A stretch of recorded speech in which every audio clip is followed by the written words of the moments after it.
اعوذ باللہ من الشیطان الرجیم بسم اللہ الرحمن الرحیم۔ ایک حدیث جس کا مفہوم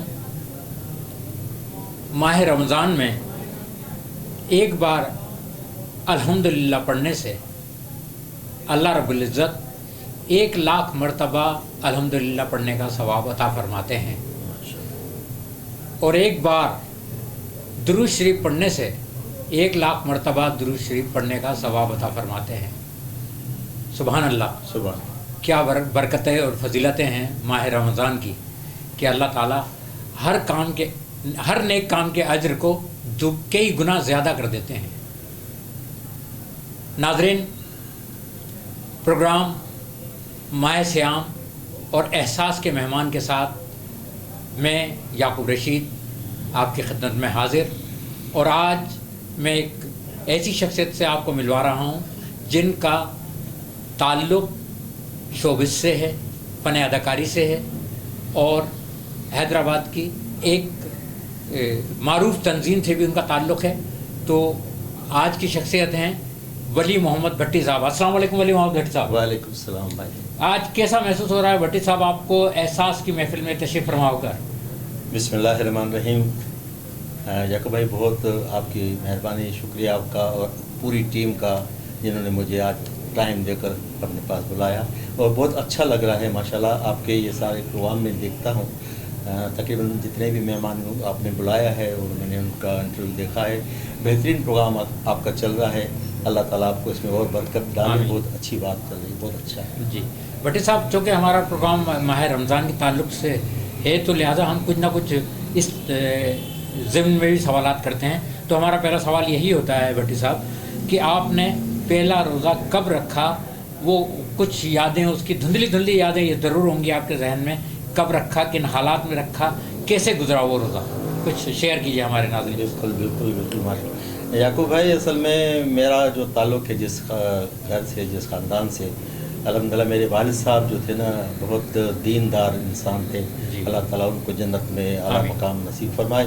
بچپن سے ہی میرے والد صاحب جو نا نیند سے اٹھا کر بھی ہمیں نماز پڑھایا کرتے تھے، تو میں سمجھتا ہوں کہ بچپن میں مطلب ایک مذہبی ماحول ملا آپ کو؟ بالکل والد صاحب ہمارے بہت مذہبی تھے، تہجد گزار تھے، تو ہمیں انہوں نے بچپن سے ہی اپنا روزہ رکھنا، نمازیں پڑھنا، اس حساب سے انہوں نے تربیت دی تھی۔ تو میں نے بچپن میں، میرا خیال ہے میں 7-8 سال کا ہوں گا، تو اس وقت میں نے روزہ رکھا تھا، اور بڑی خوشی ہوئی تھی مجھے اپنے گھر میں روزہ رکھتے اور افطاری کے ساتھ، بہت اچھا لگا تھا۔ جی اچھا بھٹی صاحب، آپ نے اداکاری کو اپنایا، کیوں اپنایا؟ کیا وجوہات تھی؟ کہاں سے انسپائریشن لی کہ آپ کے دل میں کیوں خیال آیا کہ میں ایکٹر بن جاؤں، کچھ اور، وکیل کیوں نہ بنوں، صحیح، جج کیوں نہ بنوں، کرکٹر کیوں نہ بنوں؟ بہت اچھا سوال ہے۔ اصل میں یعقوب بھائی، میری جو پیدائش ہے وہ ہے پھولیلی پیٹ آباد میں، جہاں پر باب کلیج بہت عظیم نام ہے، بڑی ہستی ہے، تو باب کلیج کے اسی محلے میں میری پیدائش ہوئی۔ تو وہاں پر میں بچپن میں اسٹیج ڈراموں کو دیکھا کرتا تھا۔ میرے استاد تھے نثار حسینی صاحب، جنہوں نے وہاں پر تھیٹر کا جو نا تھیٹر کیا کرتے تھے، تو میں نے بچپن میں ان کو جب دیکھا تو ان سے میں بڑا مجھے متاثر ہوا۔ تو مجھے اس وقت سے ہی شوق جاگا کہ میں اپنے استاد کو کہوں کہ مجھے بھی ایکٹنگ کرنے کا، ایکٹر بننے کا شوق ہے۔ تو انہوں نے مجھے یہ شوق بھی وہاں سے مجھے ہوا یہ اداکاری کا۔ ٹھیک ہے، لیکن آپ نے پھر پہلی پرفارمنس کہاں دی؟ بچپن میں تو میری پہلی پرفارمنس تو الحمدللہ رب العالمین کی کلام پاک سے ہوئی، وہ ریڈیو پاکستان سے ہوئی ماشاءاللہ، اور میں نے الحمد شریف جو ریڈیو پاکستان میں کیا، وہ میرا اپنا مصطفیٰ قریشی صاحب اور سرور بلوچ صاحب ہوا کرتے تھے کسی زمانے میں، تو ان دونوں نے میرا یہ پہلا بچپن میں میرا یہ الحمد شریف سنا۔ اس کے بعد میں تعلیم کے حوالے سے پھر میں ماڈل اسکول میں جب آیا، تو پڑھائی کے دوران میں ریڈیو پاکستان میں بھائی نصیر ہیں، نصیر مرزا صاحب، ان کے پاس میری آنا جانا بہت رہتا تھا، اور محلے کے حوالے سے۔ تو پھر مجھے وہاں کا بھی شوق ہوا، تو میں نے ریڈیو پر بھی اداکاری کے حوالے سے میں نے انٹرویو دیا، اور وہاں پر میری آڈیشن ہوئی، اور آڈیشن لینے والے تھے مرزا ممتاز مرزا صاحب، ہاں، انہوں نے میری آڈیشن لی، انہوں نے مجھے پاس کیا تھا۔ اصل میں 8-10 ہم لوگ تھے بندے، جن میں سے مجھے بھی انہوں نے پاس کیا اور پھر میرے اداکاری وہیں سے ہوئی. اور اس کے بعد میں آہستہ آہستہ پھر میں استاد نثار حسینی کے ڈائریکشن میں نے اسٹیج ڈرامے کیے. اور اس میں ایک سندھالہ جی کا ایک ڈرامہ وہ ہوا تھا 25 سالہ جو سلور جوبلی ہوتی ہے, اس زمانے میں سلور جوبلی ہوئی تھی, تو میڈم مہتاب اکبر راشدی صاحبہ کا وہ پروگرام تھا. تو سائیں نثار حسینی مجھے وہاں پر انہوں نے اسٹیج پر پرفارمنس کرایا جو بہت اچھا. اس پرفارمنس کی نوعیت کیا تھی یا کریکٹر کیا تھا آپ کا یاد ہے کچھ؟ یعقوب بھائی وہاں پر وہ کریکٹر یہ تھا کہ وہ جو جتنے بھی پرانے ہمارے گائک تھے نا, گویے جو اس دنیا سے رخصت ہو چکے ہیں, جس میں ماسٹر چندر, جیونی بائی, بھولی بائی, تو پرانے جتنے بھی گوے تھے مر چکے تھے, ان کو اس دور میں انہوں نے زندہ دکھایا تھا. اچھا, تو ان کے حوالے سے ہم نے پرفارمنس کی. ایک علامتی پلے تھا. بالکل علامتی پلے تھا. اس میں مجھے استاد خیر محمد خان کا کردار دیا گیا تھا. اچھا, تو وہ یہ مائنر رول تھا یا میجر رول تھا؟ اصل یہ گائکی کا رول تھا, جس میں آواز تو ان کی اپنی, اس کی ڈیوریشن کیسی تھی اس کردار کی؟ پرفارمنس دینی پڑ رہی تھی. اس میں جو ان کے پلٹے اور گائکی کے حوالے سے جو جس طرح انہوں نے گایا تھا, اچھا, اور سرمنڈل رکھ کے وہ گایا کرتے تھے. ٹھیک ہے. تو میری جو ہے نا صورت جو ان سے کچھ مشابہت رکھتی تھی. انہوں نے کاسٹ کیا تھا اپنا محمد قاسم ماکا. ہاں, قاسم ماکا صاحب, انہوں نے مجھے وہاں پر سلیکٹ کیا تھا. پڑھا کرتے تھے قاسم ماکا. جی جی. تو وہ میں نے جو کردار کیا اس کے بعد میں میری مطلب مشہوری ہوئی. اور عبد القادر جنیز جو صاحب تھے, انہوں نے جو پرفارمنس میری دیکھی تو انہوں نے کہا یار یہ تو اچھا آرٹسٹ ہے, اس نے تو ایسا گایا ایسا لگتا ہے جیسے خود جو ہے نا وہ راگی ہو, یا ایسے خاندان باڈی لینگویج اور میری ایسی نسیں نکل گئی تھی اس انداز سے میں نے وہ گائی, مطلب اس میں بالکل ریالٹی تھی. تو مجھے اپنا عبد القادر صاحب نے کہا کہ آپ ٹی وی میں کام کرنا چاہو گے؟ تو میں نے کہا میری خوش نصیبی ہوگی, میں تو خود چاہتا ہوں. بہت بڑا نام عبد القادر ڈرامہ رائٹنگ کے حوالے سے. جی جی.